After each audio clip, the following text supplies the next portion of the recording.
and we'll carry on the conversation so that if the other person doesn't come in, she can potentially listen in. What we will be working on is the healthcare system. It's an overview class.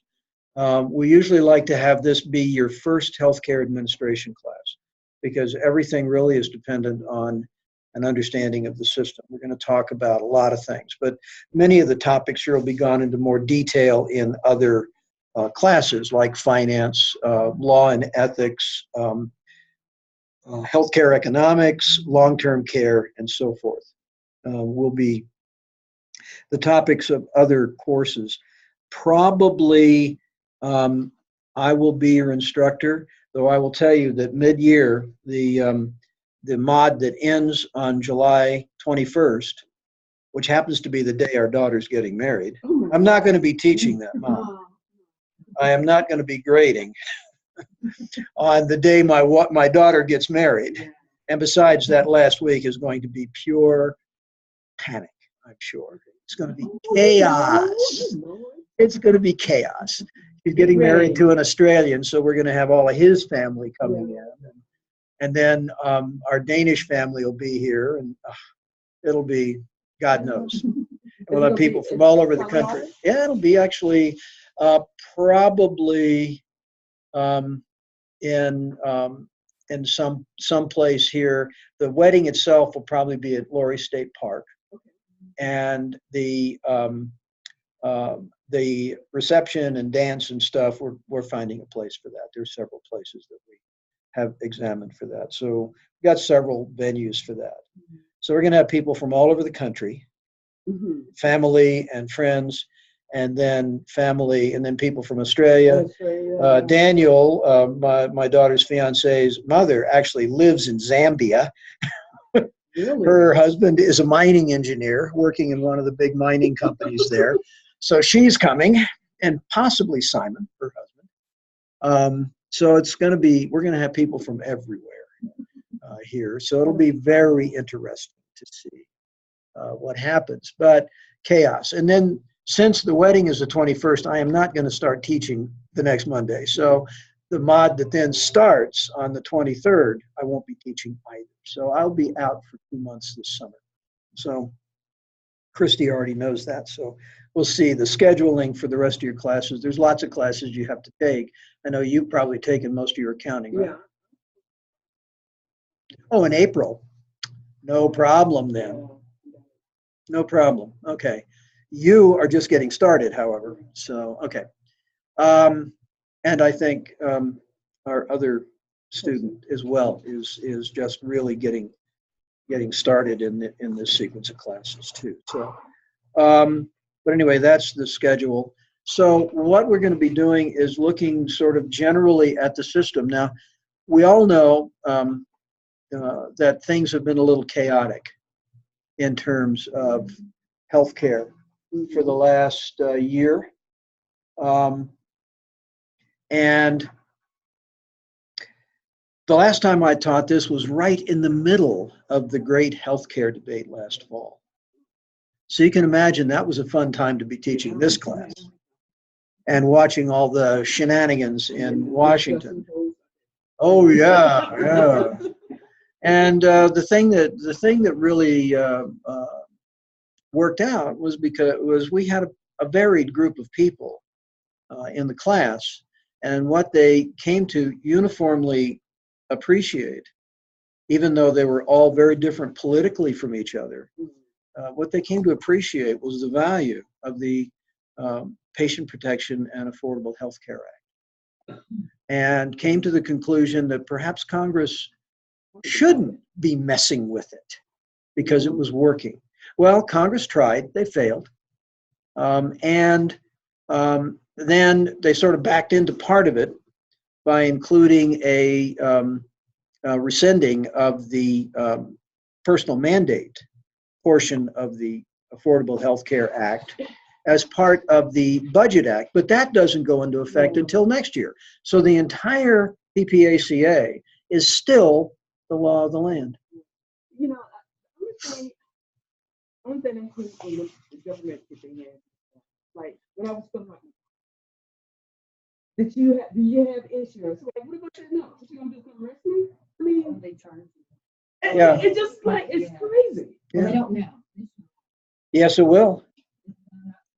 Charge you how? How would they charge me? They're under the current law, they can, well, under the current law, they're still going to be charging you. Now, that might change. Might change. I mean, you never can tell what a president's going to do with the executive orders. But the fact of the matter is, it's the law of the land. And changing that law with an executive order is really not appropriate. Now, I have insurance. I'm on Medicare. I don't care.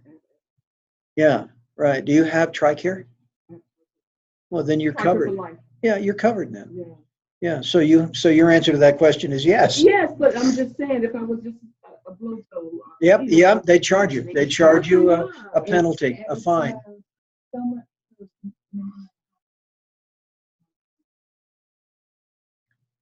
Yeah.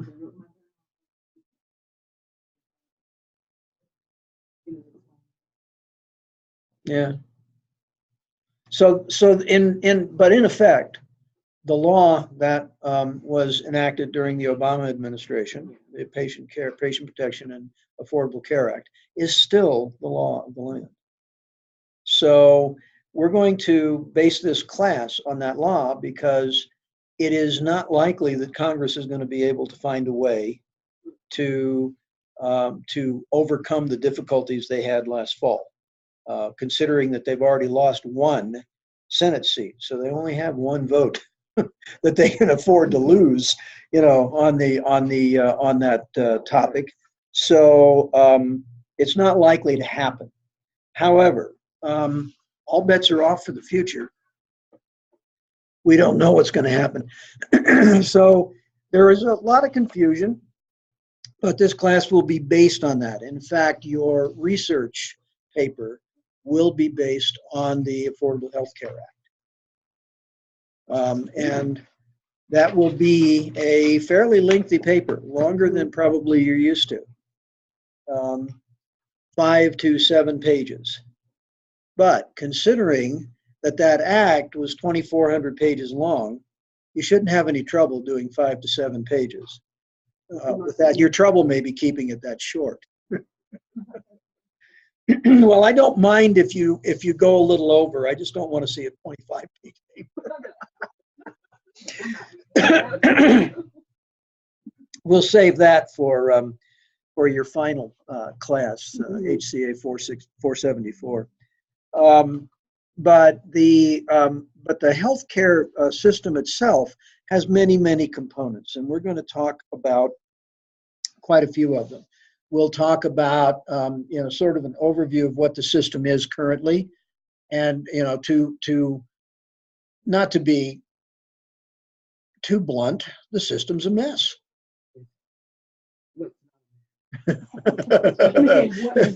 That's a good question, Marie. What isn't a mess? But the system itself is rather chaotically structured and is very confusing. Most people don't understand it. Most people in the medical profession don't really understand it. They understand their piece of it, and they do their job as well as they can within that piece. But the rest of it is a mess. So we're going to talk about that. We'll talk a little about the history, how the system came about. The history of the medical system is really convoluted here, and it's only gotten more so. We'll compare it some with systems from around the world. I'm a little bit familiar, having a son-in-law who's Danish, and they live there. I'm a little familiar with their system. I'm also quite familiar with the system in France and Britain. Canada is... I saw a documentary on that. And yeah. Yeah, and it really pissed me off because in the New York State, everybody's about the money. They don't care about nobody.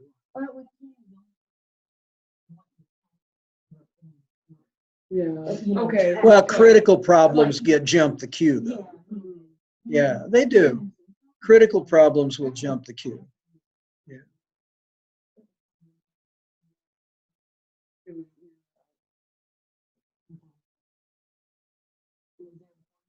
Yeah. Right. Yeah. But yeah, the systems are different. But the problem is we spend twice as much in this country than the nearest other country that spends medicine per capita, and that's Japan. We spend twice as much as Japan. We spend 3 times as much as the UK per person. And our outcomes, we're 8th in the world in terms of infant mortality, and especially in newborn mortality, and in death between the ages of 40 and 69. We do not have a good set of outcomes. There are many other things we fall behind in as well, and a lot of it has to do with the complexity of our system and the fact that it's very expensive. We spend, your book will say something like, I think $2.7 trillion. In 2016, I believe, the American Health Care Bill, this book was actually published in 2015. Yeah, that edition was published in 2015. This one that I have here was actually published this year, but they still have older figures. It takes a while to publish a book. But in 2016, the American Health Care Bill was estimated to be $3.2 trillion. Now, $1 trillion is kind of hard to imagine, but you know, $1 trillion is 1,000 times a billion. That's a lot of money. It's a lot of money, and for that, you'd expect that we would have the best healthcare system in the world. And although we do have certain politicians that will say that, they know it's a lie. It's not the best system in the world by several measures. In a couple of areas, we lead the world. You know, one of them being treatment of breast cancer. We're probably the leading place. If you have breast cancer, the place to get treated is the United States. And yeah, right. Yeah. And another thing that is where we lead the world is in care for individuals over the age of 65. In other words, we lead in that. We lead in care for our elderly. In other words, Medicare. That part of the government that we talk about, oh, the government can't run anything, we lead the world in that part. So there are lots of things to be looking at in terms of our system, but we have to remember that we do have the ability where we want to do it right. And the problem is finding a reason to want to do that. So we're going to spend some time talking about just the development of the healthcare system tonight, and going to try to get through a couple of chapters of the book. You're going to be reading a lot, 4 chapters a week. We won't be reading straight through the book. The first week you're going to be reading chapters 1 to 6 and I think 7 of your book. And what we're going to be reading about is the overview of healthcare, the basically the developments, highlights in the development of the U.S. healthcare system, and then we're going to jump to looking at the medical education and how the practice is changing, and then the medical the healthcare workforce. I'm going to spend that this week. Next week we will jump back in the book to chapter 3, healthcare information technology, because that's really become a critical effort to improve our ability to provide. We'll talk a little bit about how that compares with what's going on in other places in the world. We're going to look at the origin and organization of hospitals, okay, And then we'll be looking at, I reorganized the class, so I want to be sure. We're going to be looking at ambulatory care and healthcare financing, how it's financed. And then the third week, we're going to be looking at long-term care, mental health services, public health, and research. Okay, and then the last week we'll actually be sort of summing everything up, but we'll spend some time looking at the future of healthcare. And the future of healthcare, of course, is everybody's idea as to where it can go. Meanwhile, what I have here is a document from a consulting law firm that does a lot of work with healthcare policy and healthcare law, Bloomberg organization. And every year they publish something called, this year it's the 2018 Outlook in Healthcare. And last year it was the 2017, et cetera. They do this once a year, looking at the things that have affected healthcare and things that might be going to healthcare. They'll look at what the Congress is running on about. They'll look at some of the state trends. They'll look at a number of different topics. And so I'm going to give you guys that right now. I just pulled that offline the other day. So right now, I just want to go ahead and get started on talking about healthcare in general. So let's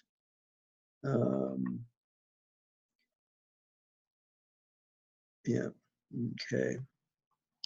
Now let's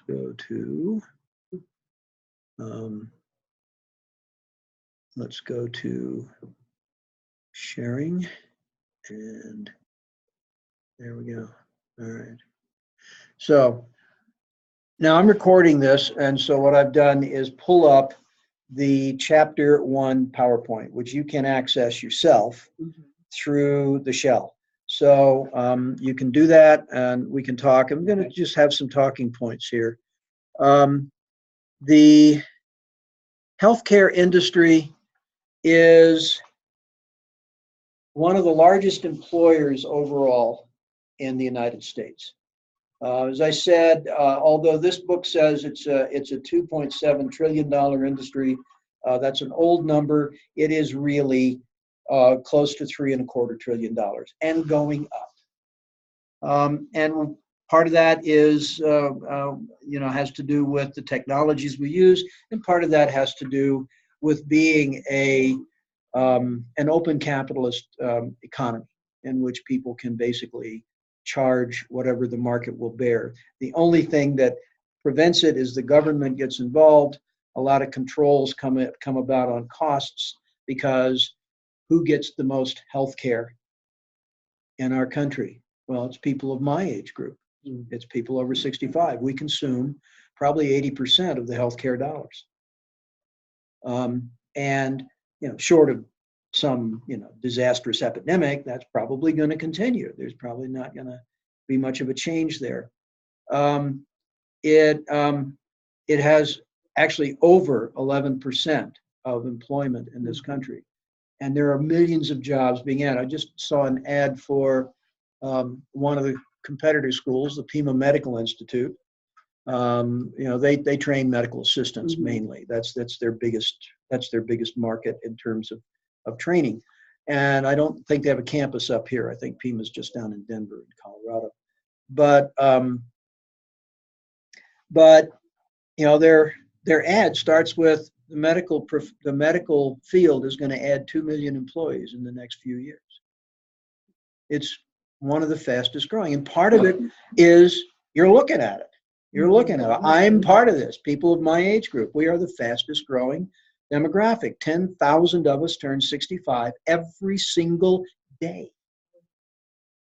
That's us. There are 10,000 of us a day still turning 65. And we are an enormous cohort. And who are we covered by? The government. The insurance companies are set up to where you get all the insurance you want, and all the insurance you can afford, either through your employer or through your individual insurance policies until you're 65. Then you are on Medicare, period. And if you don't opt for, you're automatically on Medicare A, which is the hospitalization. You have to, and they want you to opt into B, which covers doctor's visits and all that other stuff. And they'll fine you if you don't. You know, you can say no, but then when you try to get in, you get to pay a fine. You know, so they're really wanting people to be in there. We'll talk about the history of the Medicare system to some extent later on tonight, I hope. But when Medicare first went into effect, there was no drug benefit. The pharmaceutical companies lobbied their way out of that. And then they realized that they'd made an enormous mistake. And so nothing was done about it until 2002, when George W. Bush's administration, and working with Congress, put into effect Medicare Part D, the drug benefit. And if you don't opt in, then you have to pay a fine when you do. So most of us, now for me, it's a waste. I don't take any prescription drugs. Now, I'm unusual, but I don't. But I have it anyway because the plan I got onto doesn't cost anything for it. Because they're not going to pay anything, and they know it. So I suppose when I start having to have drugs, which may or may not happen, one of the reasons my father's 101 is that he only takes a few prescription drugs, and they are for things that are inevitable. One, an enlarged prostate, which any man 101 is going to have one, or no prostate. Glaucoma. And then he takes, because he's had several bouts of pneumonia, they keep him on a bronchodilator. But he doesn't take any other drugs. And that's one of the reasons, I'm convinced that's one of the reasons he's still alive, to tell you the truth. Yeah. You know, because drugs are not safe. Okay. Yeah, and then you get drugs to overcome the problems. So we have a complex system. There is a huge complex of players and payers. One of the big debates we've had in this country is who should be paying, who should control the money that goes into the healthcare system. And that really comes down to, again, a political argument over what is the value of a healthcare system to our society. You know, there are some of us who look at it and say, I mean, I've owned businesses. You know, as far as I'm concerned, a healthy workforce is an asset to me. So I'd like to see a medical system that guarantees a healthy workforce, which also includes health for kids, okay, as well as for the adults, because what's the biggest likelihood that you're going to miss work? Your kids are sick, and you can't take them to daycare because they don't want them. So, and you know, unless you happen to be fortunate and have a parent close by who will come over and say, okay, I'll come watch the kids for a couple of days, you know, you're sort of stuck. And employers don't like that. People get fired for it, which is cutting off your nose to spite your face, as far as I'm concerned, but nonetheless, this is what happens. So from a standpoint of a business owner, I believe we should have a system that assures me that I have a real good chance of having my employees in the office more than not, and not have to worry about outside things. So we have this complicated jigsaw puzzle of a system that includes doctors and other medical personnel, nurses, therapists, both physical therapists, occupational therapists. You've got nutritionists, you've got pharmacists, you've got all of the allied health professionals, the phlebotomists, the medical assistants, all of these people that make it possible for the medical system to work. You've got all of these. All of them have to be paid. All of them have to have some sort of alignment with the broader system, because what happens when someone comes into your office and you look at them and say, I think it's time, you got to have your gallbladder out, let's get you to a hospital. So you have to have a relationship there. And then there is what happens to end of life issues. What about mental health issues? How do we do this? The structure is just incredibly convoluted. Added on to that are the surrounding businesses of medical suppliers, pharmaceutical companies, even if you really want to get down to it, transportation issues. I mean, who's going to fly the medevac helicopter? A professional, And do you have those on your staff? Well, some hospitals do. Other people are independent, part of independent organizations that do flight for life kinds of things. Have a friend who flies Learjets who goes and picks up patients that need to come to the big medical centers. So he's constantly taking off and flying all over the state, bringing people into the big medical centers who have no ability to be treated where they are. So there's a vast infrastructure here. In terms of payers, well, there's the government. The government probably pays 50%. If we look at the totality of medical, including medical research, about 50% of the cost is absorbed by the government, meaning us, the taxpayers. Okay? So we have a right to expect some result from that effort. Okay? And the problem is it's very, very poorly structured.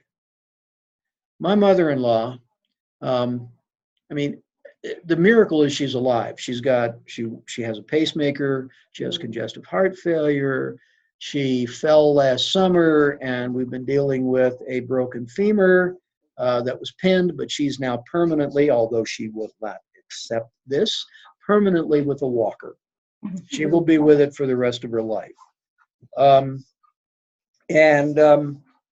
So we take her. She has problems she needs a prescription, say, for her cardiac issues.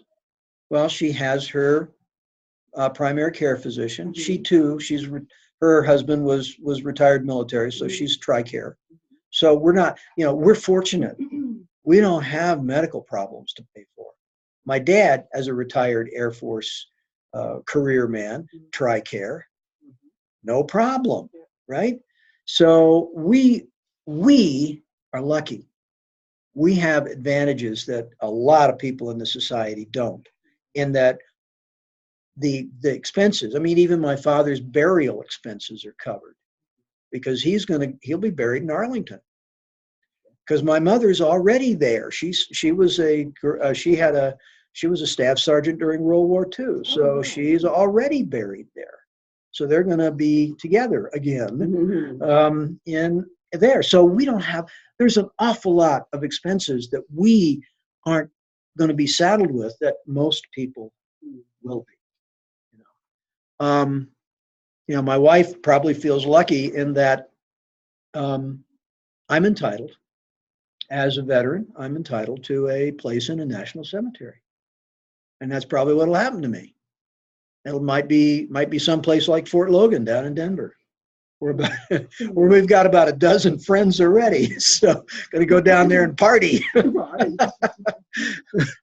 But we have, we have this poorly lined system. So we need a prescription refilled for my mother-in-law for her cardiac issues, because she's on digoxin and various blood pressure medications and stuff.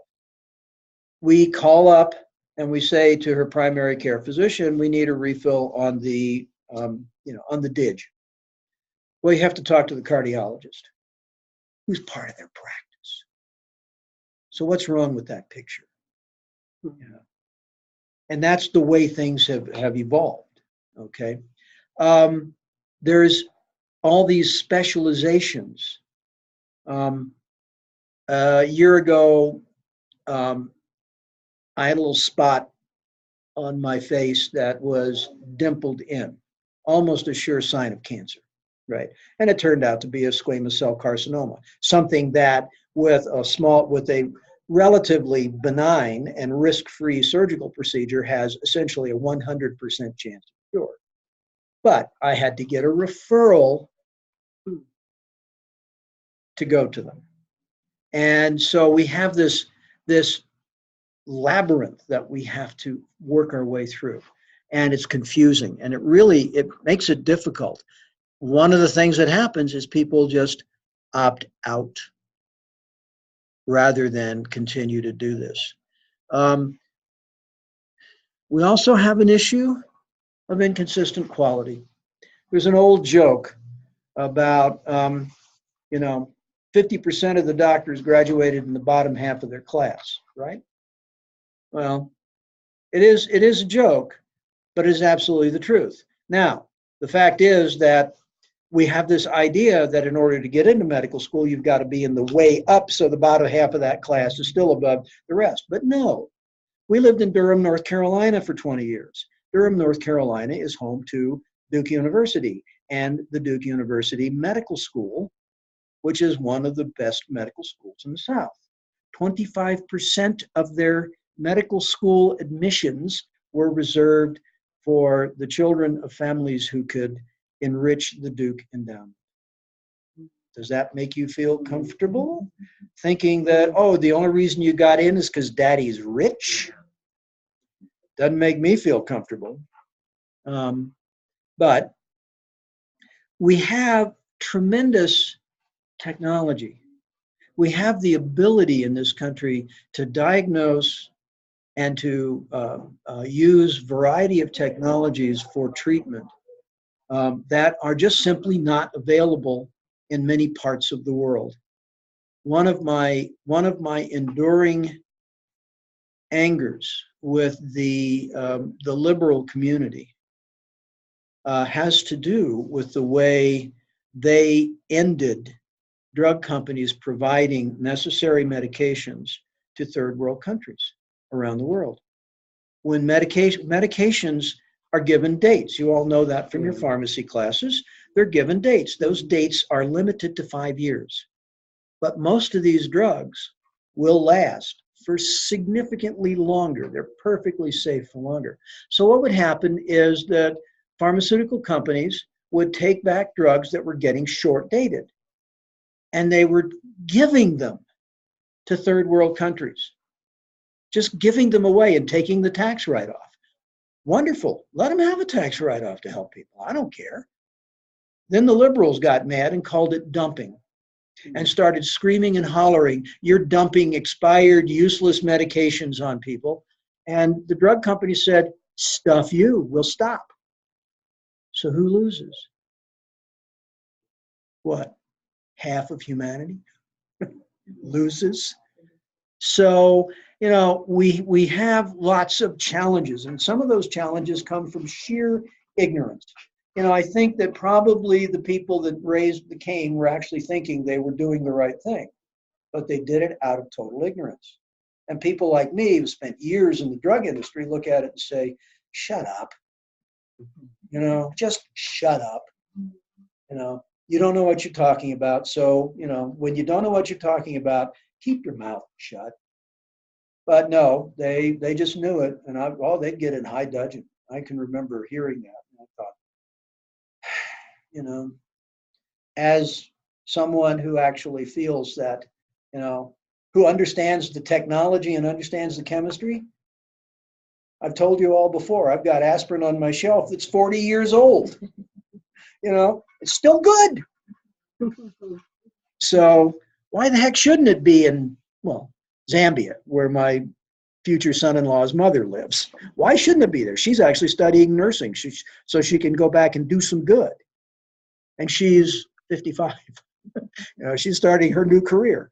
And, you know, that I can't tell you how much I appreciate that. But we have wasteful services. When my mother-in-law fell this summer and broke her femur, you know, my wife and I watched her. I mean, I was 30 feet across the yard. You know, how long does it take someone to go down? Half a second. I couldn't even so much as do this before she was on the ground and I knew she was hurt.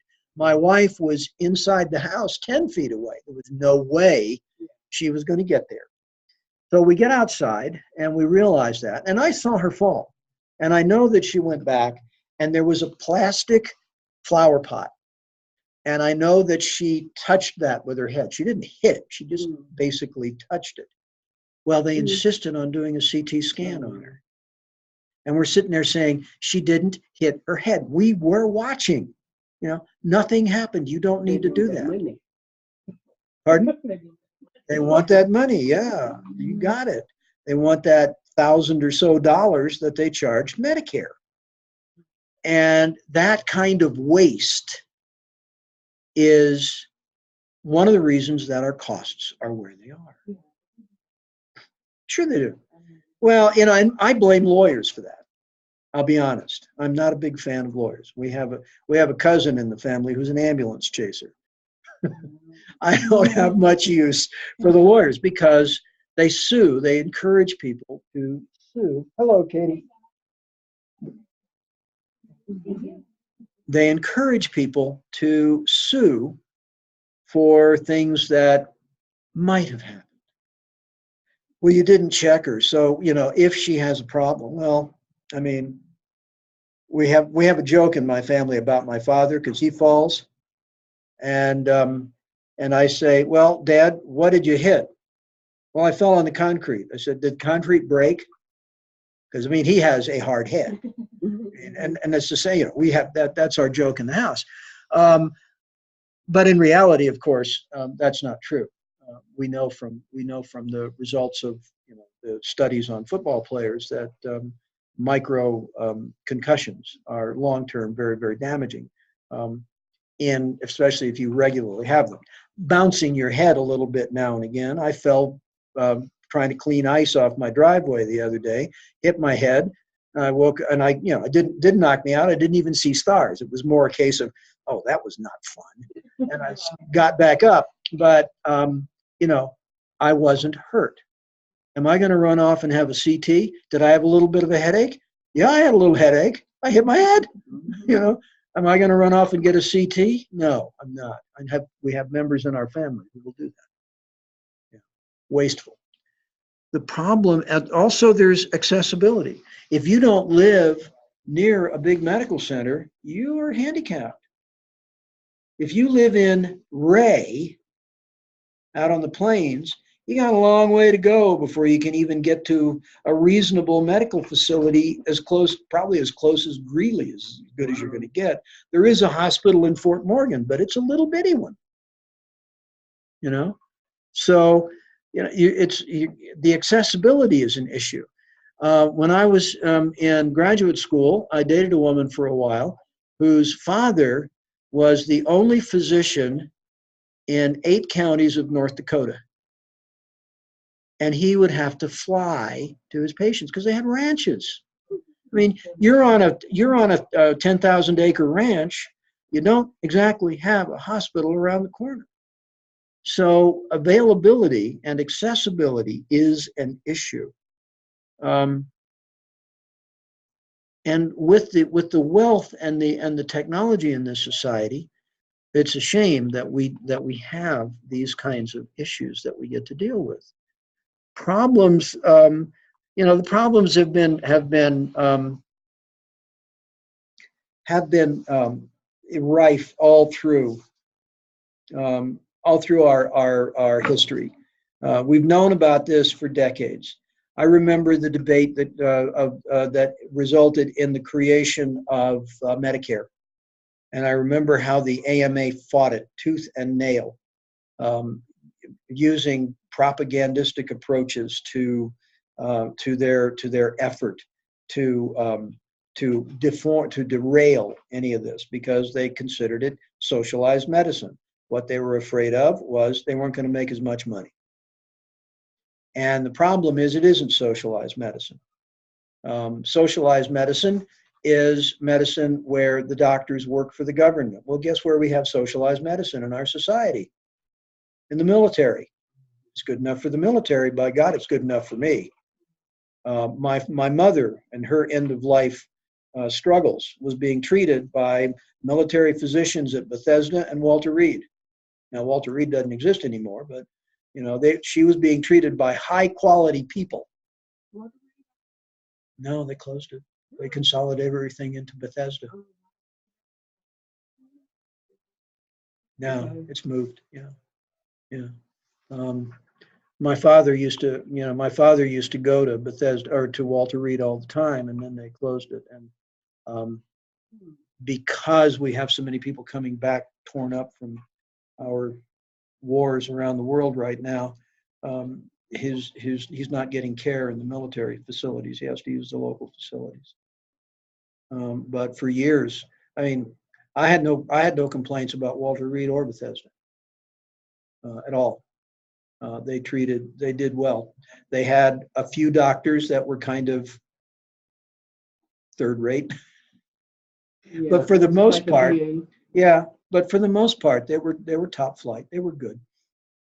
But we've had efforts to reform the medical system that go back all through the 20th century, culminating in Medicare and Medicaid, which was probably one of the most far-reaching pair of programs that were ever created in the medical field. The failure was always politically driven, of trying to drive change through policy, as opposed to so-called market drivers. There's nothing wrong with looking at the market as a driver for various things, but the question is,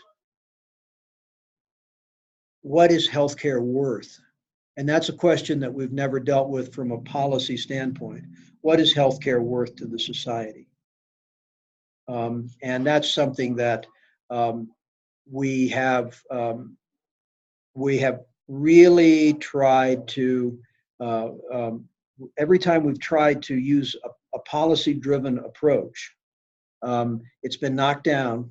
And then the market forces theoretically should be able to drive quality up, costs down, and effectiveness up. But in medicine, it hasn't worked that way. And it really is changing now, more because consumers are beginning to be able to get information that they couldn't get before.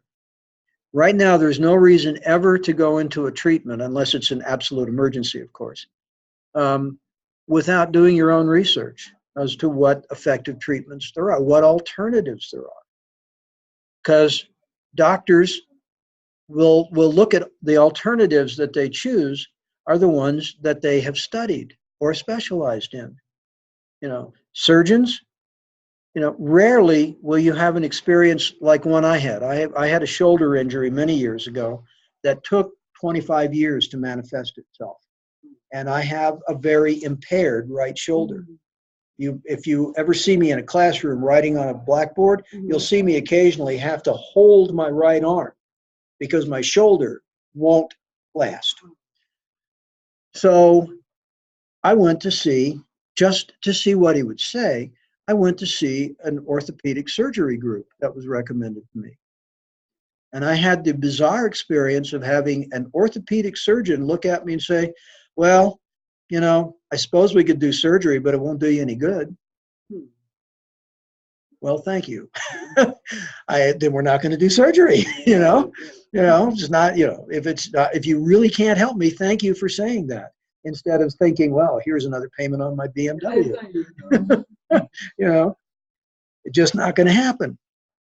So the efforts at healthcare reform in this nation really came to a peak in 2010 with the Patient Protection and Affordable Health Care Act.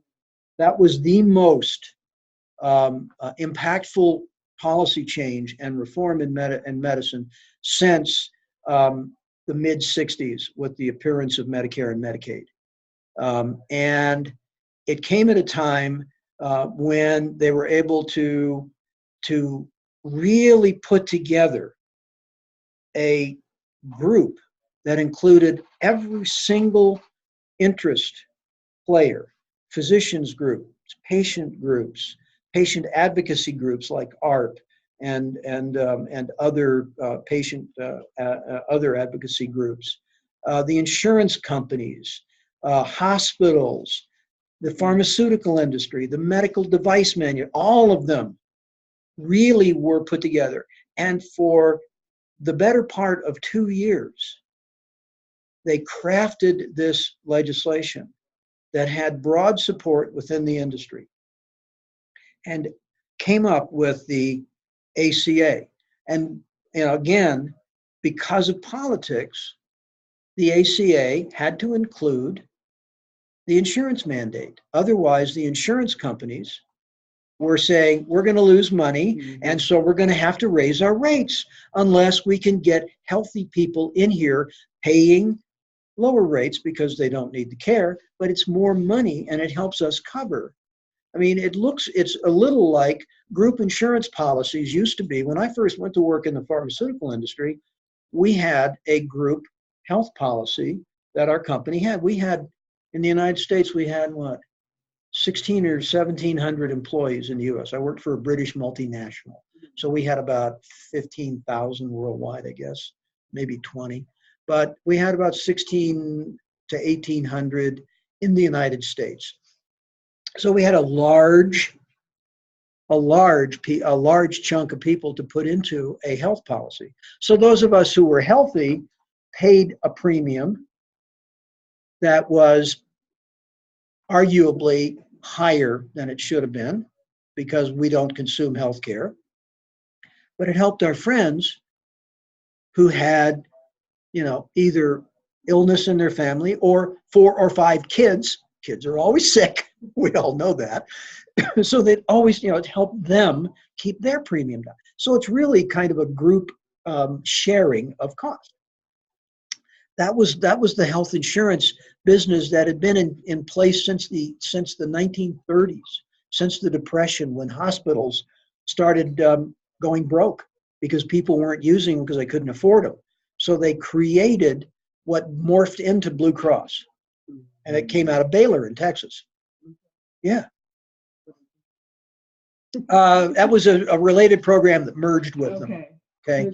Blue Cross was the hospitalization. Blue Shield was the part that maybe kept you out of the hospital by getting regular care with doctors. So really a merger of these two concepts that led to the creation of health insurance. And then the next approach was not until the Nixon administration when we put the managed care legislation in place, because Richard Kaiser wanted it for his donation to Richard Nixon's campaign. Okay, well, I mean, arguably that's been good too. So, despite problems, but we had with the APA or the ACA, the goal by next year, 2019, was to cover what were in 2010 32 million uninsured Americans. Why were they uninsured? They couldn't get insurance. They could not afford it, or they really weren't able to get it. They weren't able to get into Medicare or Medicaid, rather. The policy accepted anyone who was not a legal immigrant. So the illegal, and I use that term advisedly, the non-documented residents here of foreign origin, which is too big a mouthful to say, but nonetheless, I mean, that's what we're talking about. Were not allowed in, so they became they are a burden on the society because most of them are here working, and so they need to be they need to be well, so they just acquire they go into the public till here. So we wanted to have that. We're gonna, and the idea was to include health problems, prevention of health problems, as part of the medical care, part of the medical care structure, was to prevent problems, with the idea that, of course, it's cheaper not to get sick than to have to get well, and that's sort of an obvious sort of thing, right? At least I hope it's obvious. The problem was that there were some effects. We didn't know for sure that wellness would actually reduce the cost by preserving health, because wellness actually means getting people to change their lifestyle, and that's a toughie. You know, stop smoking, stop drinking, stop living on a diet of unhealthy food. Nothing wrong with a hamburger now and again, but a steady diet of Big Macs and fries and a large shake, that's not good. And pardon?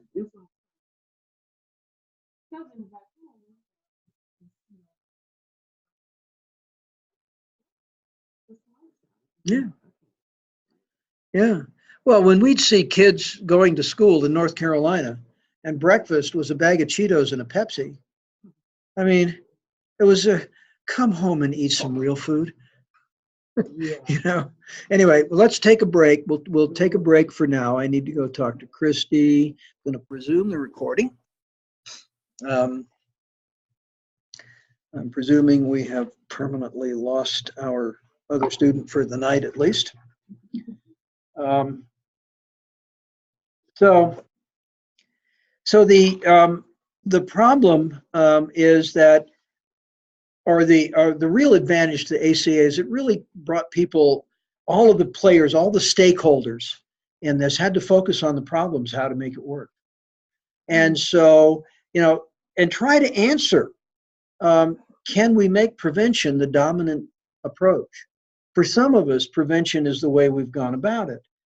For instance, my wife and I, we consider our primary physician to be our naturopath. And we will go to the others when the naturopath says, you need the other person. And she's real good about recognizing what she can and cannot do. No. See, that's the problem. So, but I am perfectly happy to pay her once a year, $150, because she's helping me stay healthy.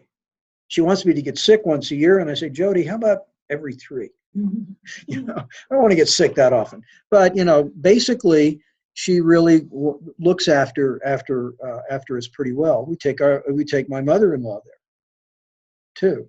So we work from that side of the thing, and we believe in staying away from being ill.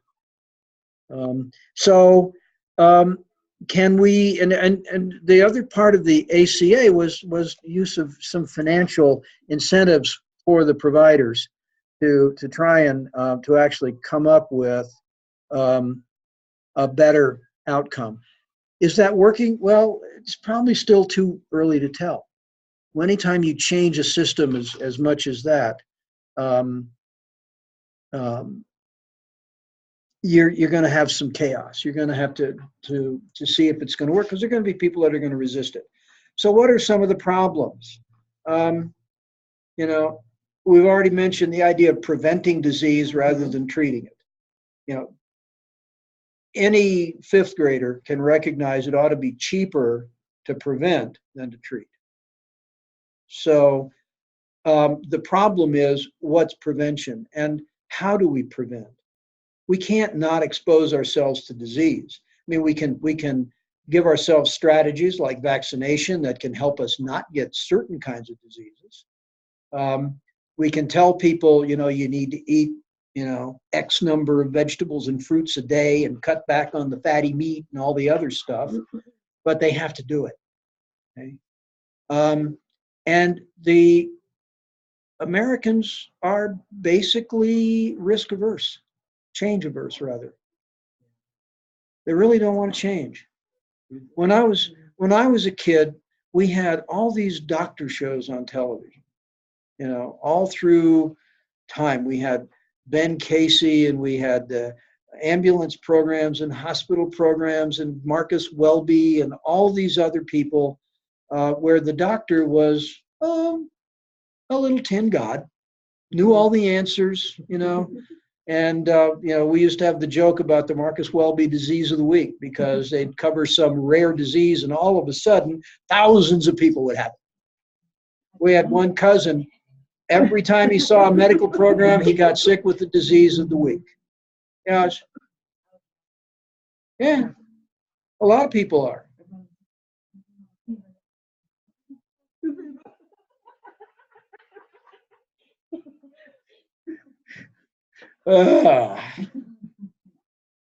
Yeah.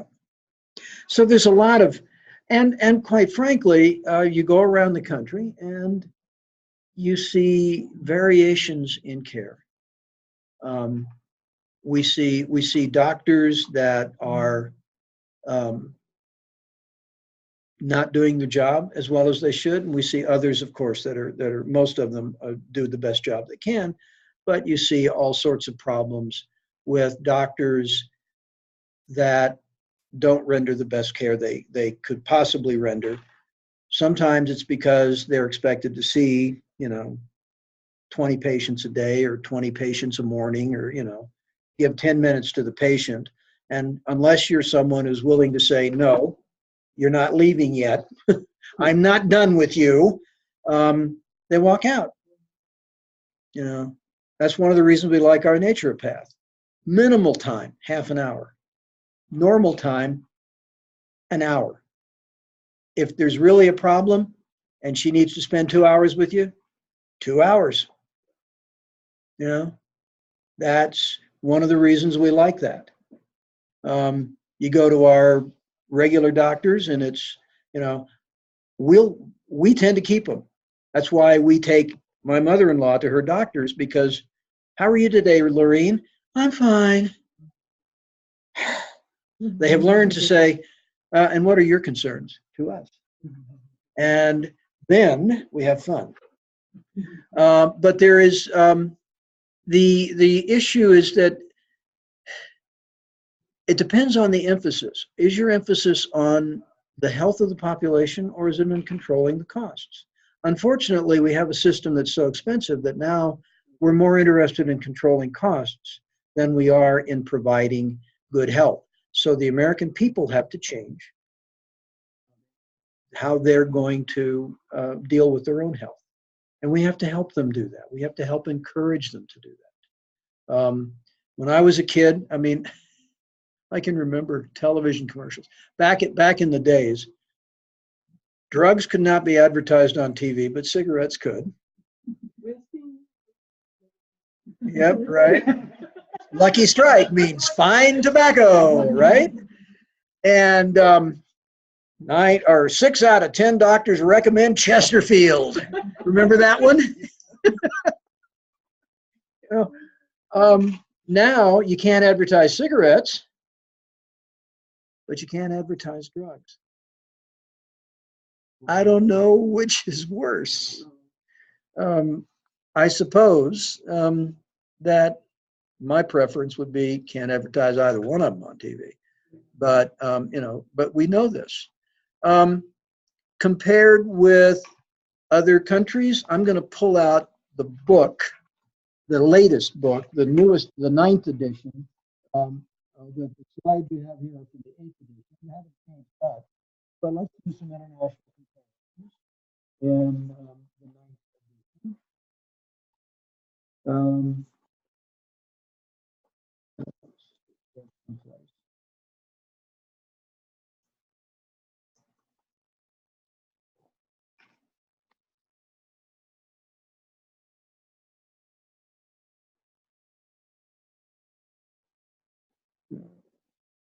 Okay.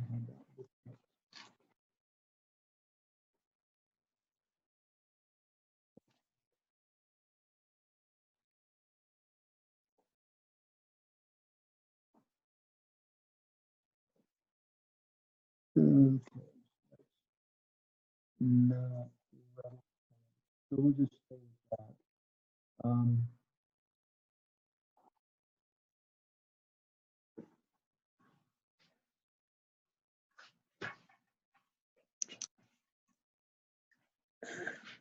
If we take a look at several well-developed economies, the UK, Germany, Sweden, Canada, France, Australia, Japan, that's 7 nations. The US ranks behind them on on a number of important indicators: life expectancy at birth, infant mortality rate, and the probability of dying before you're 60 years old. And we spend triple the expense in Japan and more than double than that of any of the other nations on a per capita basis.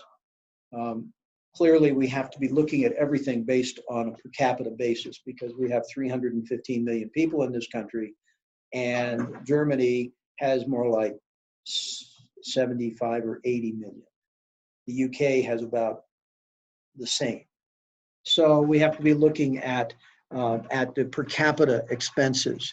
So these the system itself is and we spend as much money as we do because there's just a lot of lack of understanding about health, and we don't really do anything to foster it.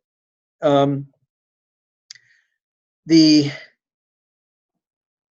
public also, although we are learning more and people are starting to be more exploratory about what their options are in terms of health, we have an abysmal lack of understanding of the healthcare system in this country. A lot of it has to do with, and we see this in our family a lot. I mean, everybody thinks that doctors know everything. Well, I will not argue that doctors aren't intelligent. I mean, even if you are a legacy admit to the Duke University Medical School, you still have to have a reasonable educational background to get in. The problem is doctors don't do diagnosis anymore. It used to be that doctors would spend times with their patient. They didn't have all these fancy dancy things, so they'd have to ask questions. They'd have to look at the different signs and symptoms that they can look at. There's a wonderful story about a Chinese medical practitioner who was invited into a large medical center, and I don't know which center it was, so you just have to take my word at this point.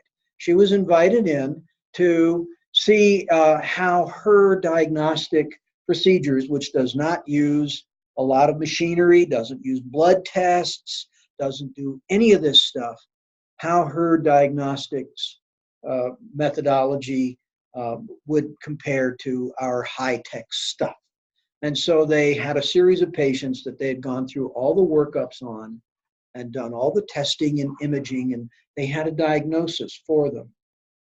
So they brought this woman in, didn't tell her anything, just said, examine these patients and tell us what you think. So she went in and she checked pulses, listened to breathing, smelled their urine and feces. That's that's a standard diagnostic technique, looking at these things and smelling them. I mean, the Greeks used to diagnose diabetes by smelling urine. They smelled sugar, diabetes. Okay? So there's a lot that we can do. Now we think that we can do better with machines. She did this, went through, did her, she checked pulses, and there are different pulses that affect different parts of the body. There's different ways of measuring that. And she came up with exactly the same diagnoses. Yeah.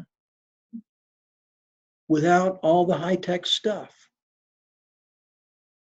So, example of one, she may have been a very special, intuitive person, grant that, but an N of one, but it would make me, if I were one of those doctors, say, can we find somebody else and see if we get the same result?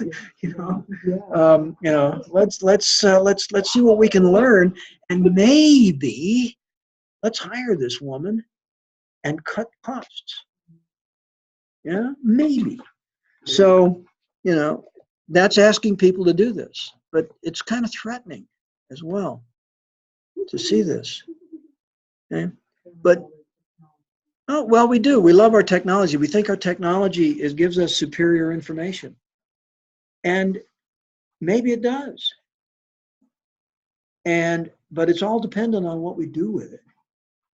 I mean, yeah, we can learn a lot by taking a blood sample and analyzing, glucose and protein and, looking at the morphology of cells, counting cells, looking at levels of thyroid and cholesterol and liver enzyme, all the things we do with a standard blood panel. That tells us a lot. But if this woman can walk in and just, do a few things, use her expertise in a non-invasive way, and come up with the same diagnosis, well, that's something that should set off some idea bells in some people's minds that maybe, and there's an understanding of this. In India, there's some places, India is a really interesting country. They have a long history of Ayurvedic medicine, which is a traditional medicine that's based on ancient principles that come out of the Ayurvedas and the training. And they also have doctors that are trained in all of the world's best medical schools, Cambridge, the best medical schools in Germany and France and the United States, all of them. They go back to India. Well, they go back to India because they want to go back and help their people, but they also go back to India because they can live like kings and still make a tenth of what they could make here, but live better. But they go back there, and so they have these big, glass and chrome structure hospitals right next to mud brick Ayurvedic hospitals. And what happens is they have learned when they have learned to work together with the Ayurvedic specialists. And there are diseases that you come into the glass and chrome place that they'll look at you and say, I think you ought to go talk to the guys next door first, for chronic diseases and stuff. Yes, you come in, your appendix is burst, Ayurvedic medicine isn't going to help you. So yes, we need those skills. And then the Ayurvedic guys are really good about saying, I think you need the stuff that these guys can do for you next door. So let's go over there.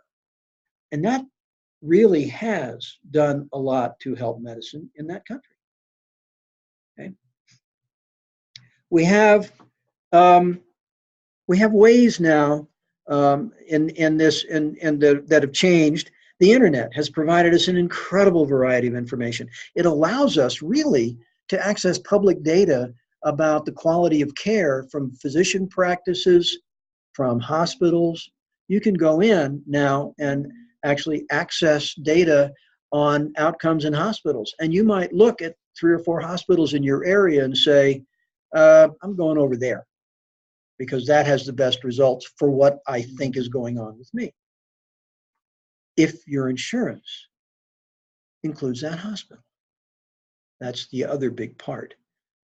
Because there's a tremendous scrutiny in the purchasers of healthcare, the insurance companies and government and so forth, about these outcomes and about who's doing it. I remember in North Carolina, back in the 80s when our kids were young, we'd have problems because we would need the expertise that was only available at the Duke Medical Center. Well, the Duke Medical Center was hated by all the insurance companies because they were too expensive. So you had to jump through hoops, and we learned how to jump through hoops to get referred into Duke. But we figured out how. And we had, because my wife worked for physicians. She worked in a hospital there for, and her boss was a physician. So when we had a problem, she would go to Stephanie and say, here's the problem, who should I see? And then I worked with, in the pharmaceutical industry, I had a whole medical department of MDs. And I'd go to them and I'd say, okay, I've got a problem. Here's my problem. What's your suggestion? And we'd get advice as to who we should see. Then we'd maneuver the system. But we knew how to do that. Most people hadn't had a clue. They just had to take pot luck.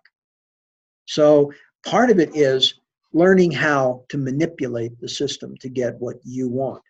Also, it's standing there and saying, no, I want this. No, I want this. And being willing to stand up and say, this is what you're going to give me. Because this is for my kid, for my wife, for my father, whatever. This is what we're getting. And, if you do that enough, when they see you coming, they say, what do you want? And then it changes. But most people won't do that.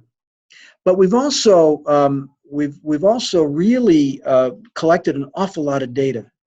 And this data comes not only from our health system, but from data from worldwide. So we have a lot of information now that we can look up. We know, for instance, the progression of a disease goes basically from pre-disease. You've been exposed to, say, measles. Okay. You may or may not get sick, but if you know that you've been exposed, you can take some precautions. If you then begin to get ill, we know the progression of the disease. If we can intervene at the start, then we can shorten the course of the disease and make it less expensive to treat. If we let the disease go on until we get really ill and possibly even require hospitalization and extreme intervention, then it becomes much more expensive. So we know that disease history progression is something that we can work with. If we can stop it at the outset, great. If we can modify the process, shorten it, and then if the disease really enters full blown, then we treat and we rehab. These things can easily be done, but we have to be aware. People, all of us are guilty of this. I know I am. People put off going to the doctor until literally they almost have to be carried in the door. We don't want to admit we're sick. I'm too busy. I got to go to work. Blah, blah, blah, blah. I don't want to pay the copay. 100 things. There's a lot of reasons.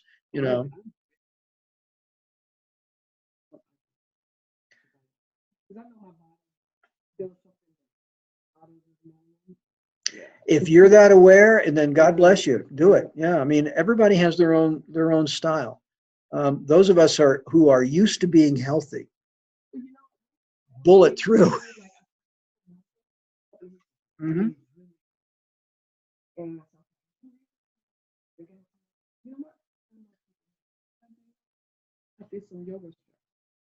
Mm-hmm. Yep. And peppermint oil. Yeah. I get some peppermint oil. Arnica. I use that. Arnica. Arnica? Arnica. No, arnica is a naturopathic treatment for muscle injuries, Oh, really? pulls, I just bruises, get some bumps. stretches, some- Yeah. Yeah, and that's good too. If it's really just a pull, Mhm. then that's your best thing. I said, But I'm not taking yeah, right. We tend, when we do take things, we tend to make it something naturopathic. You know, if we get really bruised up, you know, like working out in the yard, you know, accidents happen. You know, you get beat up. We'll just we go get something called arnica. Arnica montana is what is its full name. It's a homeopathic, naturopathic medication. You take it, you don't swallow it. You put it under your tongue and you let it dissolve. And you do that. You take fairly large doses immediately, and then for a couple of days, and you'll find that the healing process is fast. We also have various gels and stuff that have arnica in them that will rub onto muscles. There's lots of things that are there. That is what you're thinking is wrong. I used to be on Well, Mhm. yeah, was it yeah. then, like 2 years ago? But see, you know what? I want to get off that, but I've been on it since I was in the military. And to even, 'cause when I did a paper on that effector, Mhm. and somebody, what do you think? Effector? Yeah, see, I think my Yeah. I moved up here too, you know, in 2011, but it's just, I think it mostly, then I'm premenopause as well.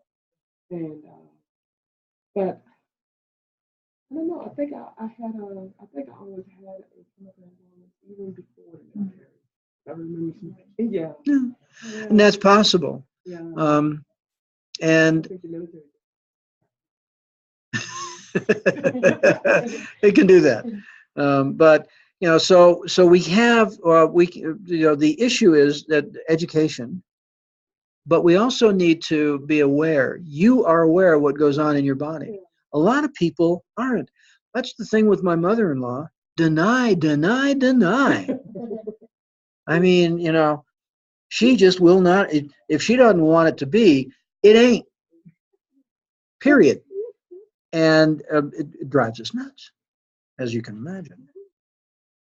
So but the issue is to recognize what's going on and do something about it.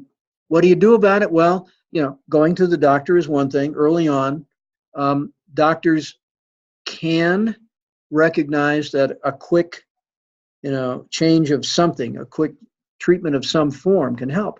My wife uses an acupuncturist. She occasionally will get a massage. And you know, she's had, you know, a number of things. We've developed, we worked with a variety of different medical specialists over the years. She got T-boned, and a guy ran a red light at 45 miles an hour and creamed her. Fortunately, she broke one bone in her right hand. That was basically the end of her physical therapy career. You cannot, you have to use your hands. And that was essentially the end of that as a career, because she still has trouble with that hand. But she's been going to an acupuncturist who's been helping. Yeah. And we got started with a friend down in Denver who's an acupuncturist, but Jenny's a little far away for us to just run down to. But we found a very good one here in Fort Collins. Mm-hmm. And there was he got definitely so inconsistent because I mean couldn't.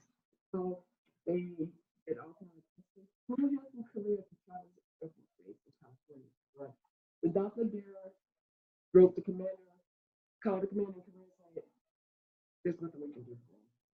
We will send him back, I process him, medical discharge, he's no use to us. Send him back to Tucson, The as a last resort, the medical commander said, "Hey, let's go downtown." Saw a Korean acupuncturist. 4 days later, this guy walked in the office with my paperwork. And I thought I saw a ghost. You know, I mean, this guy was, he had walked in the grave. Yeah, 4 days. yeah. There are so many different modalities and so many different approaches. Somebody had to hit something that worked for him, Yeah. and obviously other things didn't.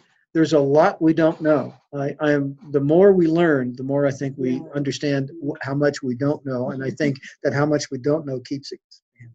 I remember I remember that story when I got fitness couple instead of going to he said maybe 4 sections was cured, 22.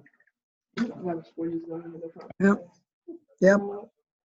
And certain forms of chiropractic can be very useful he's to a people. chiropractor. Yeah, yeah, a lot. It turns out that a lot of chiropractors also have studied acupuncture, but the problem is most of them haven't gone through they've gone through like a few weekend course rather than an acupuncture school. That doesn't mean they're not good, Right. but it does hello, it does stop them from it does mean that they don't have as much training as someone who's actually been through a lengthy study.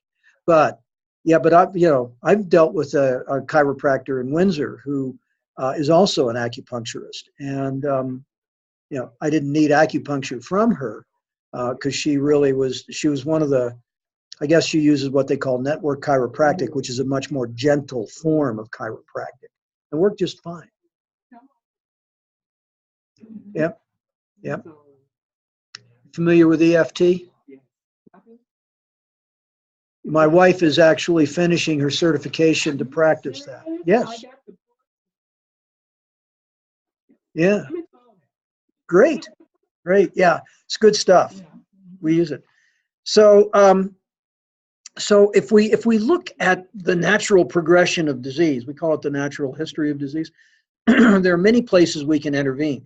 Obviously, the earlier you intervene, the cheaper the cost, the better the outcome. Again, the mantra is, if you don't get as sick, it doesn't cost as much to fix you. There are still people that haven't fully accepted that. That's not been proven yet. All right, it's not been proven yet. There are some things that are perhaps a little more obvious than others.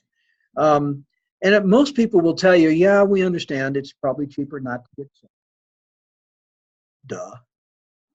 Cheaper not to get sick? I guess so. But we have to do that. Plus, the healthier you stay, the healthier you are into your elder years. One of the reasons that my mother-in-law is 98 and really hasn't had a major problem until she broke her femur. I mean, she'd occasionally fall and hurt herself, but she never broke anything. And now she's starting to go downhill, but she's 98. I mean, chicken or egg, right? So, but the fact is, she's been healthy and she has a remarkable healing. She was diagnosed with serious precancerous colon lesions, and they took out several feet of her colon, and 2 days later she was out of the hospital. 2 days. Yeah. Iron Lady. So who are so there are many groups who either support or oppose changes in our system. Why? Because it's going to change their model, right? So we have the public through organizations, consumer groups, and disease-specific advocacy groups, and just general advocacy groups like AARP, who really are pushing changes. and improvements to the system. There are others, provider groups and purchasers who are comfortable with things the way they are and don't want to change them. So we need to, these stakeholders all have a different view. And then you get to the health-related industries like the pharmaceutical company, the device companies, the durable medical equipment companies, and so forth. They like the system because they're making a ton of money. And they also oppose any effort to develop non-therapeutic approaches to disease. One of the things about EFT, it comes under assault from the pharmaceutical business because it's a tremendous way to treat depression and other things. And those are very, very rich. Do you know, this is where I fell out with Wikipedia. Yep. Wikipedia, there is a tremendous amount of information about EFT, and a lot of it is controlled clinical trials being conducted by physicians. Wikipedia, every time someone tries to post anything about that on Wikipedia, it gets taken down. You know why? Because the pharmaceutical companies are supporting them big time.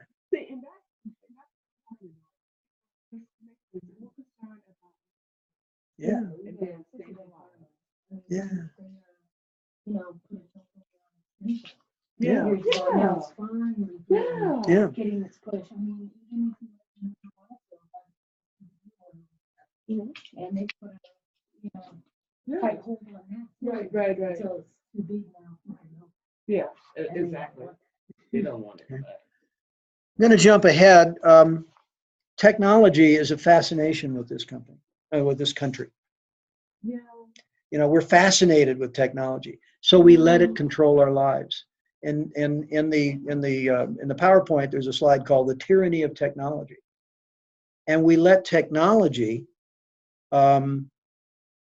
take over, and it becomes so expensive then that people can't afford it, that people can't afford the tests. So you need to have this expensive MRI.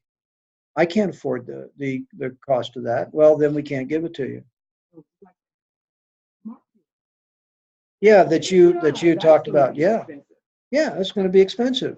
And who's going to use it? Well, if it's not paid for by insurance, then and insurance will only pay for it if they see long term that it's going to save them money, and they don't have and they can still charge their rates. But technology, we have this emphasis on these very sophisticated approaches, and technologies here include drugs. I mean, what was the drug approved last year that was $450,000 a year to use to treat MS or something like that? Yeah, I can't remember. Yeah, I'm serious. Yeah, it was just really ridiculous. I mean, who's going to pay for that? Yeah. Oh, God, those are ridiculous. Yeah, for something that's dirt cheap. Yeah. Yeah. Yeah. And that's happened. I mean, they've prosecuted one guy for buying up an ancient drug that cost pennies and then jacking the price something like 4,500-fold. I mean, it's just, just rip off. So the question is it worth the cost? What's the benefit to the patient? And I go back to this Chinese medicine person who can diagnose by just going around and, examining the patient, looking at color, looking at their eyes, feeling their pulse, checking how does their heart sound, what does their urine smell like, and can come up with the same diagnosis as all this sophisticated equipment. Okay, is there a way we can integrate her into the system and cut the costs? And if she can diagnose the same way, maintain the benefit. Where's the loss? Okay. But, we have all this stuff about prevention, but it's not going anywhere because prevention starts with us, really. It's our lifestyle that has to change. We have to stop our behavioral issues. We have to stop various things. Our attitude. We need to change diet, our lifestyle in general. We all know that smoking, drinking, and a bad diet are not good. Well, there's a whole area now called functional medicine. Have you heard about that? No. Functional medicine is an approach. It's actually being practiced by MDs. I mean, these are specialists. Functional medicine starts with the approach that there are 4 factors that can have the greatest effect on your health: sleep, meditation, diet, exercise. And of those 4, sleep is the number one. Number one. It outweighs even the other 3 in terms of its effect on your health. We actually need, as human beings, the data are pretty clear, we need 7 to 9 hours of sleep a day. There is a rare, very rare person that needs more or less. If we get down to 6 hours a day, we can objectively measure deficits in performance. Even though people will swear, oh, I can get along on 5 hours a day, it doesn't affect me in the slightest. But we can measure the deficit in their performance. And it's in cognitive and motor skill issues. Cognitive and motor skill. Guess what? We drive, right? And we do other things. Or we're surgeons and we don't get enough sleep. And we're handling a sharp object and shoving it into people. Think about that one. Okay. The medical training is about treatment. And it's not about treatment of illness. It's about treatment of symptoms. Okay. We disguise that as the symptoms tell us, the signs and symptoms tell us what the illness is. But then we treat those. And in many cases, we treat them badly. Example, you give a person a drug for depression. After they've taken it for several years, they start developing signs of Parkinson's disease. So you give them an anti-Parkinson's drug, and then they have other problems. So you give them another. What we're doing is treating drug-induced symptoms. We don't go back and say, oops, we have reached the end of the usefulness of this antidepressant. Let's try something else. Yeah, what's going on here? Okay. So there's lots and lots of issues, you know. One of the biggest, quite frankly, is the aging population. That's one of the biggest challenges we have because, of course, we consume more. There's a lot of people my age that don't really consume a lot of health care yet, but we will, you know. I hope that, like my father, I can go a lot of years without needing much in the way of health care. Yeah, well, I do my best, you know. I try. Maybe not hard enough, but I try. But another part is just getting enough access to health care. And then there's the issue of conflict of interest. And the conflict of interest is, of course, based on resistance to change in the system because it affects us as consumers. Couple of statistics that they give us. By 2030, 20% of the population will be above 65. I think it'll be more. I think it'll be more. By 2050, 21% will be above 85. So we live longer, and there's a lot of problems. The current retirement system is designed. Do you know why the retirement age when Social Security was started was set at 65? That was the average age of death. That's right. You lived until 65, so they figured they'd never pay it out. You know, all this wonderful progressive stuff. It's made up because Congress, the Social Security funds were supposed to be set aside in an untouchable fund. Congress has borrowed that money. It's now just full of IOUs instead of money. So there is, but Congress created it. So go back to not paying, living on borrowed funds. We don't have a highway trust fund or an aviation trust fund for the same reason. Congress has spent all that money. It's full of IOUs. Those IOUs are coming due. We'll see what happens. Yeah.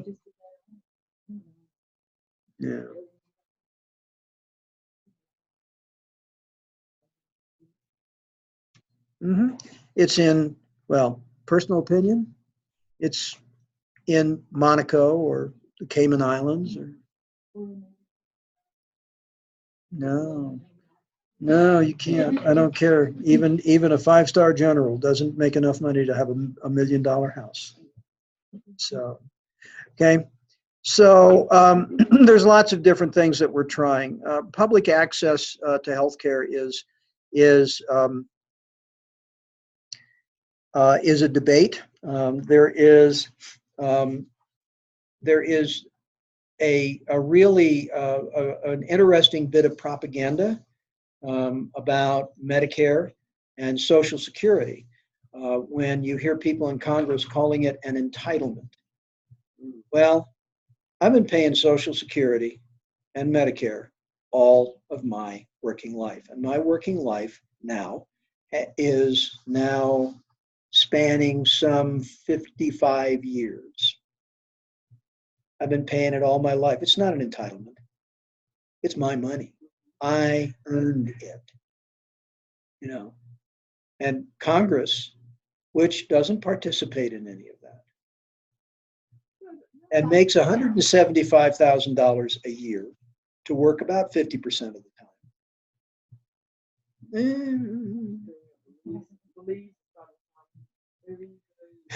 Isn't it? Isn't it? And they speak English. I actually have an acquaintance who retired to Belize.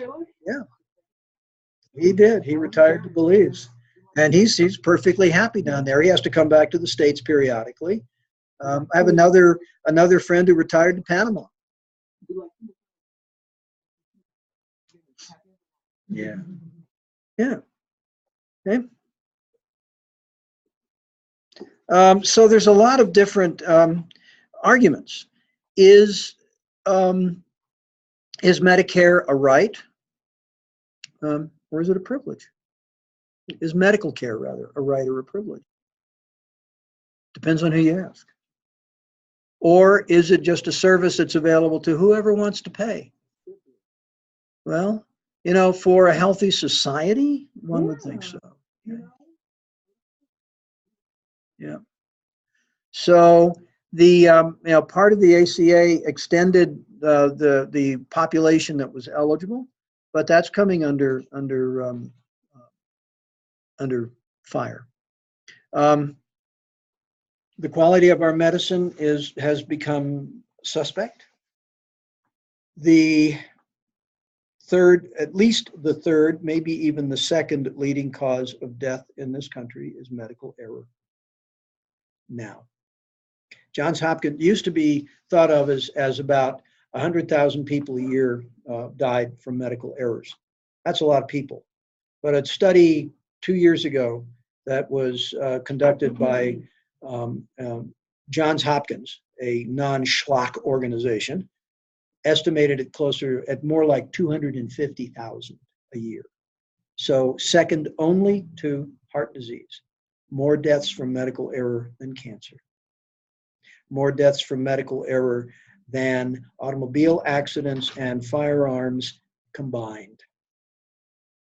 And this should be a scandal.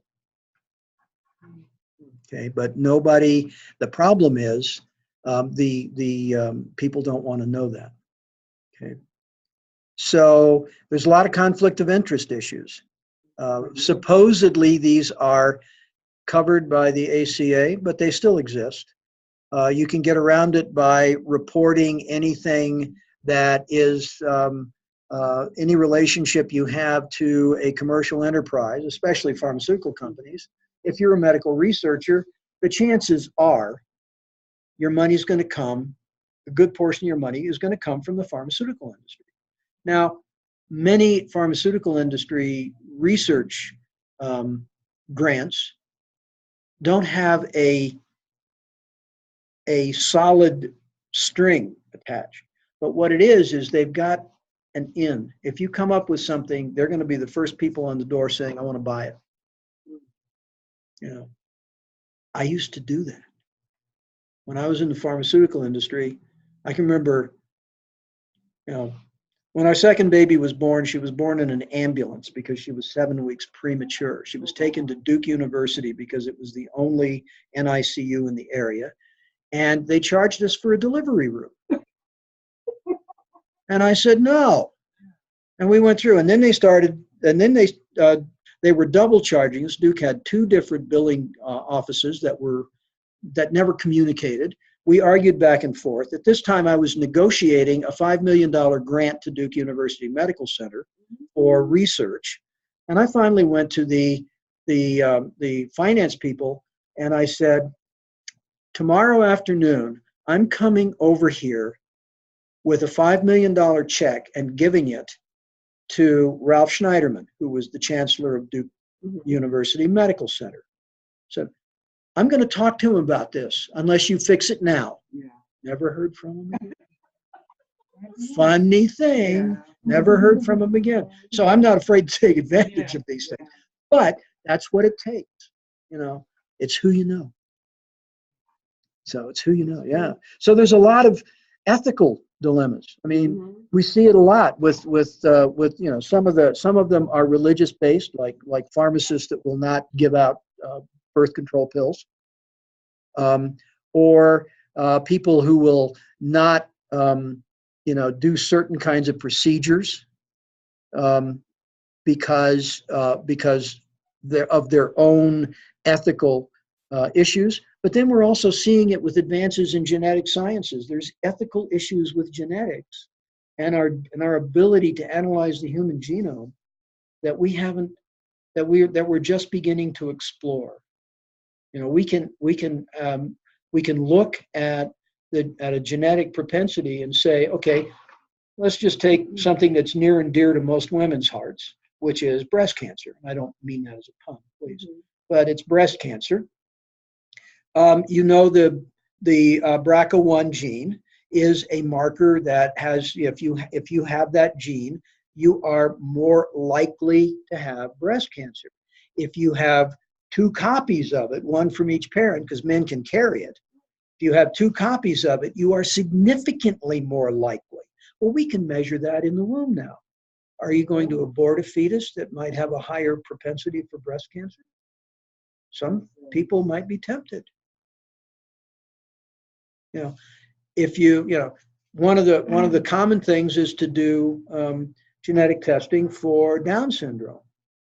So so the question is, if you're going to do that, what's the logical conclusion that you might draw if you got back a positive result that your fetus was going to be born with trisomy, you know, the Down problem? Well, the only reason you'd want to know that would be to abort the fetus. If you happen to believe that you wouldn't, why would you even do the testing? There's a wonderful book, I don't know if you've ever read it, by a woman by the name of Martha Beck, called Expecting Adam. And it's fascinating. It's a chick book, but it's a book that every man should read. I mean, really, literally, because it's about, he was a graduate student at Harvard. She got pregnant with their second child, and it tested positive for trisomy, for Downs. And everybody was saying, well, you need to get an abortion. She's a Mormon. Abortion is not what Mormons do, you know. So she said no. And she developed, you know, and her relationship with that fetus and then the child after it was born is really part of the book. It's fascinating. It's fascinating. It's worth reading.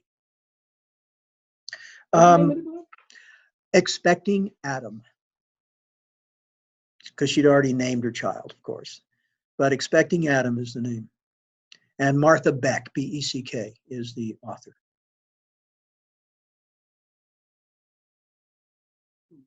So, and we have a number of continuing challenges to deal with as well. So I want to quickly go now. That's PowerPoint 1. We're finished with that. I want to get started on PowerPoint 2. Yeah, okay. We'll do that as a share. Got it. Okay, we'll get started on chapter 2 and look at the healthcare industry. The healthcare industry, you know, we've always had doctors. We've always had various medical practitioners. They go back to some of the middle age times when health centers were run by the church, and the people who took care of you were probably going to be nuns. We've always tried to deal with that. Hospitals themselves go back, you know, into the Middle Ages. The first real hospitals were established in the Arab world during the heyday of the Arabian Empire in North Africa, in Cairo and Marrakesh and other places. They had major hospitals, and the hospitals looked like they do today. There were wards for different kinds of illnesses, arranged as the illnesses were understood. And a lot of medical procedures were developed in that time, and some of them were passed on to others, and some were lost when the Arab colonies were thrown out of Europe, especially out of Spain. We lost a lot of those things, but we have a tradition of medical care. It obviously has had lots and lots of different iterations. Medicine started off being more of a diagnostic process because we didn't have all these drugs and all these tools. And so we would have treatments that would be done, but medicine was pretty crude until we started getting into the time when we could develop the technologies to really deal with patients. And then the establishment of medical schools in Europe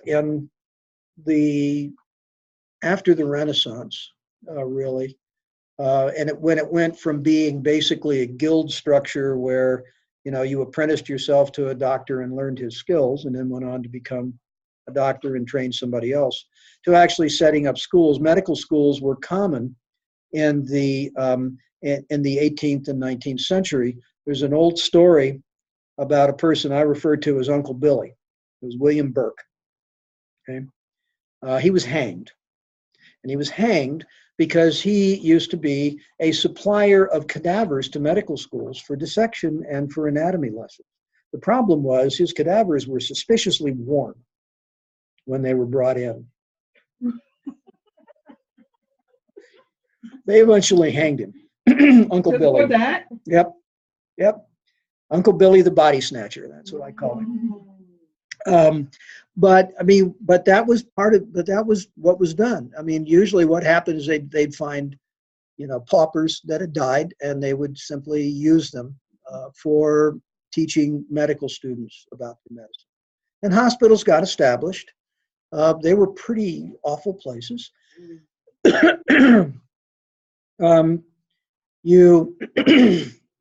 The various stories really we tell in some of our classes, but in the 1840s, doctors started being taught to wash their hands periodically because of some work that was done in Vienna by a physician by the name of Ignaz Semmelweis, who was curious as to why in the two hospitals in Vienna, the two maternity hospitals in Vienna, one was for the rich folks, one was for the poor folks, the maternal and fetal death rate in the rich folks hospital was like 10%, and in the poor folks hospital was like 30. It was so bad that the women, poor women, would have their babies at home and then take them to the hospital to be examined. Semmelweis noticed that in the poor people's hospital, when a woman was about to give birth, they'd call the doctor down and he'd come down from the cadaver lab. Washing hands was not done. They didn't have a cadaver lab at the rich woman's hospital. So he just said, wash your hands. Well, he had a fight. I mean, medical doctors are the worst to try and get them to change anything. If it wasn't taught in their medical school, it doesn't exist. He was derided. Finally, he had enough clout to make it happen. And guess what? When the doctors in the poor woman's hospital started washing their hands, the death rate plummeted to about that in the rich lady's hospital. So we started now looking at how we can train doctors. The American Medical Association was actually formed in the 1840s in the United States to actually oversee medical school and education of doctors. That was its purpose. It has since grown into a lobbying organization to maintain the status quo in medicine, to the point that they fought and fought and fought from the 50s through the 60s to destroy the chiropractic profession. And they finally lost a major lawsuit from the chiropractic and had to drop their assault. And now everybody recognizes that, you know, chiropractic is a recognized mode of treatment. It may not be for everybody, but it's recognized. So the hospital, up until the Great Depression in the 1920s, 30s, the entire industry was dominated by physicians and hospitals, and it was always personal payments. Mostly, it was personal payments. And you know, if you were a country doctor, a rural doctor, you probably got your payment in, you know, bushels of corn and chickens, and, you know, so what? You got, you know, payment's payment, right? Payment is payment. You probably got that. It was mostly that. But also, all of those payments were confidential. Nobody knew, you know. You could have two doctors in the room, and they could charge very different prices, and nobody would necessarily know that. And they might be equally skilled. So it was all that sacred doctor-patient relationship. And all of the treatments were confidential. We didn't have HIPAA then, but we had it in effect because nobody wanted to share the information. Yeah, how about that? If we look at the shift in the when the Depression came, we're going to go up. In the 1800s, some of the unions would actually have some ways of helping their workers with being paid, with covering the cost of treatment and lost wages. That was part of being in a union. European models were starting to offer public health services, and just before World War I broke out, we started getting some moves to start insurance. And World War I interfered, and the AMA opposed any sort of insurance, thinking that it would cost them money. This worked up until up until the Depression, when hospitals started going broke. We started losing hospitals because they couldn't afford to stay in business because nobody could afford their services. So the Baylor basically created what morphed into Blue Cross. So someone might pay 50 cents a month for a guarantee of a certain amount, for it says 21 paid hospital days. Okay. Well, the 21-day thing has really carried forward today because that's what you get under Medicare, right? That 21-day thing actually has stayed with us. It's interesting, isn't it? So late in the Depression, there were quite a few people had enrollment in these plans, and the physicians had to accept it. simply because otherwise they'd get nothing. People could not afford medical care. My father's younger brother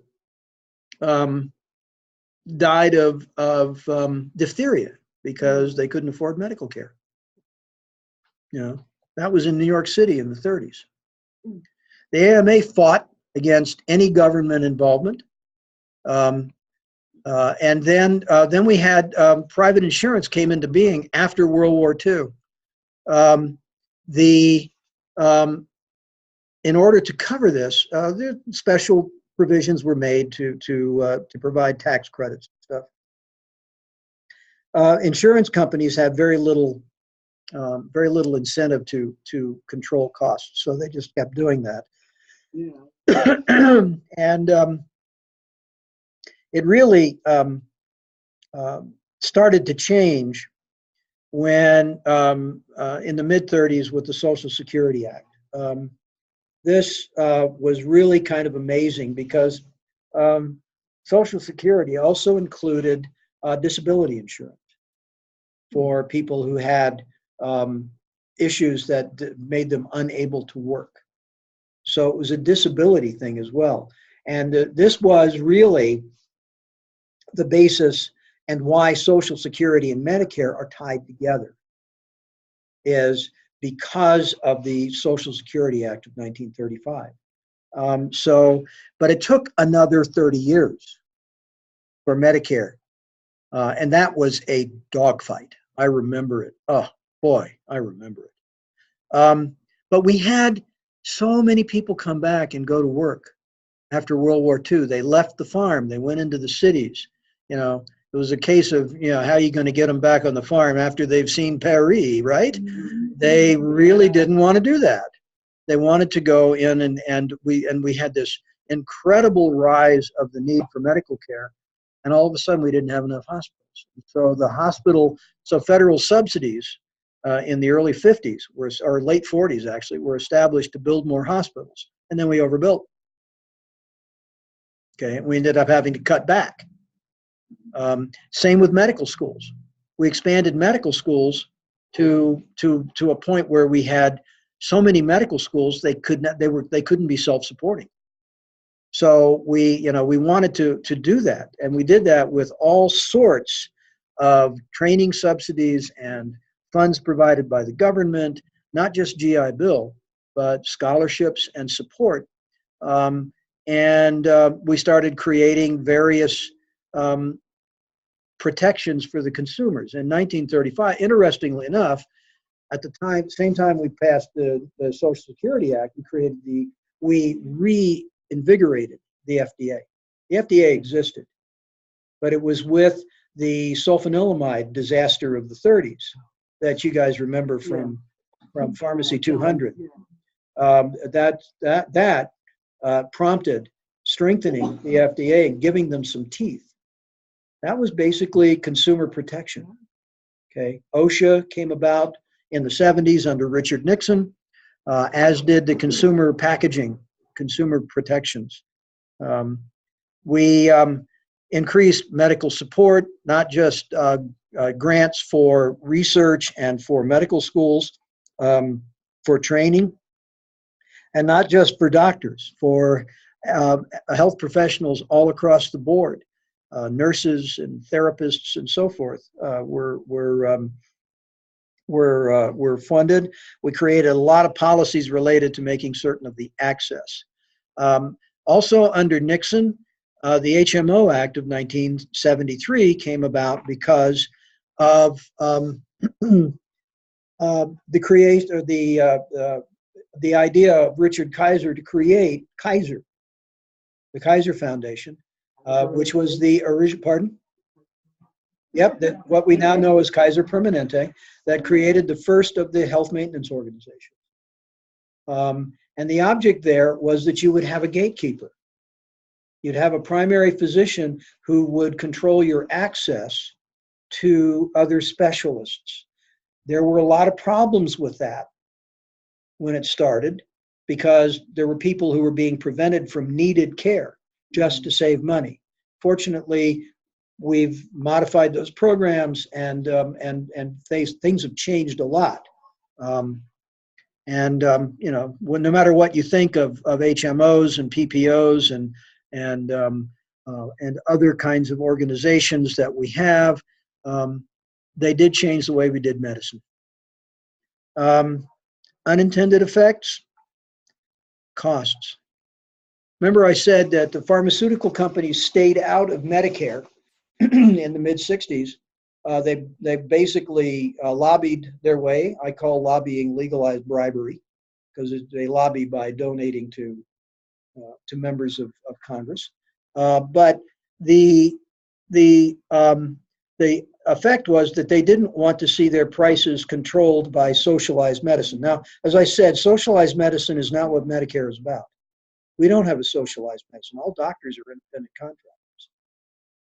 And socialized medicine may come about in some ways. We're starting now to see doctors actually working for hospitals. We call them hospitalists.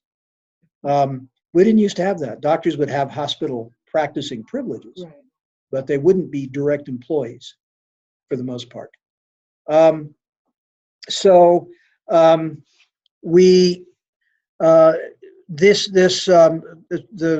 doctors, unfortunately, the medical system saw this as a license to jack prices. So in 1960, the proportion of every dollar spent on medicine that went to pharmaceuticals was about 15 cents on the dollar. By 1970, since they stayed out of Medicare, their proportion dropped to 7%. And it wasn't because they cut prices. It's because everybody else jacked theirs. And the pharmaceutical industry looked at it and said, well, we screwed up. But it still took them 40 years to get Medicare Part D. And the problem with Medicare Part D was that they lobbied to be able to basically go in and charge what they want, because Medicare and Medicaid cannot negotiate lower prices for drugs, as the VA can. So cost, quality, and access have been with us forever in medicine. So there's lots of different things that we've tried. We've got about 5 more minutes. So all of our attempts have run into the stone wall of vested interests and the various stakeholders that don't want to see a change. There have been a lot of things that we've done sort of running around circles around the issue, and it's sort of like, nibbling the crust off a loaf of bread. Nothing really has changed much. Managed care organizations didn't really do anything other than add an extra layer of bureaucracy and cost. There was a lot of providers didn't like it because the insurers sort of colluded to limit payments.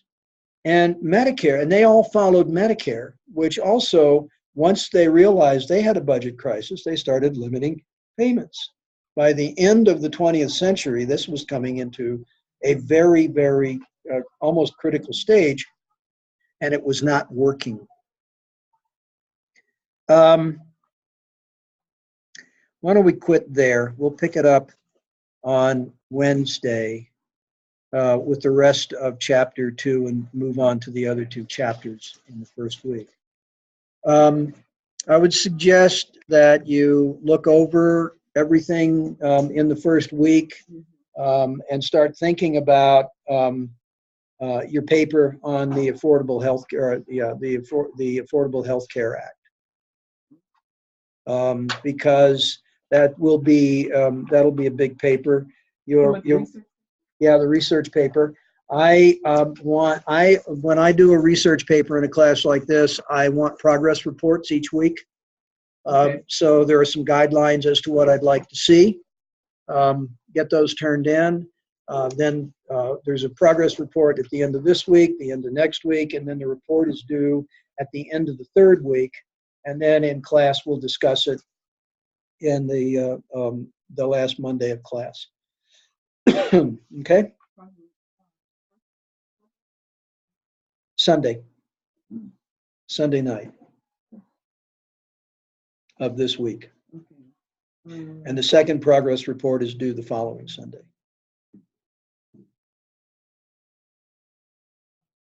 Okay. Wait a minute. Progress report's fairly straightforward. Okay. Progress report. Okay, I see the description. Progress report one. Let me see.